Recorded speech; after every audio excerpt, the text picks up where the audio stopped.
Ninja oven smells bad? Do this before first use.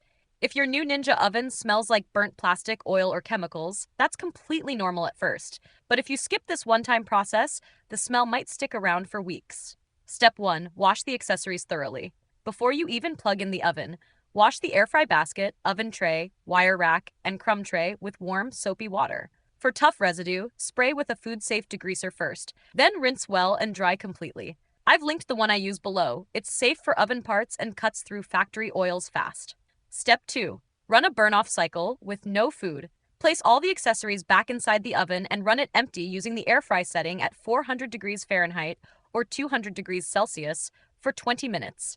Keep the kitchen well ventilated, open a window or turn on a fan. This burns away leftover manufacturing residues inside the oven, which is what causes the plastic or chemical smell on first use. Step 3. Wipe the interior after burn-off.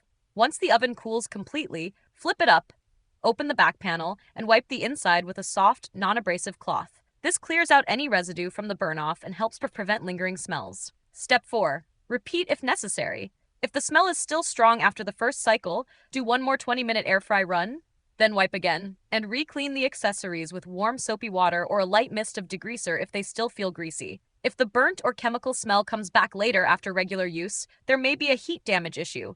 In that case, contact Ninja support using the link in the description. If this helped clear the factory smell and get your oven ready for real cooking, subscribe to No Filler Fixes for more fast appliance help. And if you need a degreaser that's safe for oven trays and removes that new product oil smell fast, I've linked the one I use below.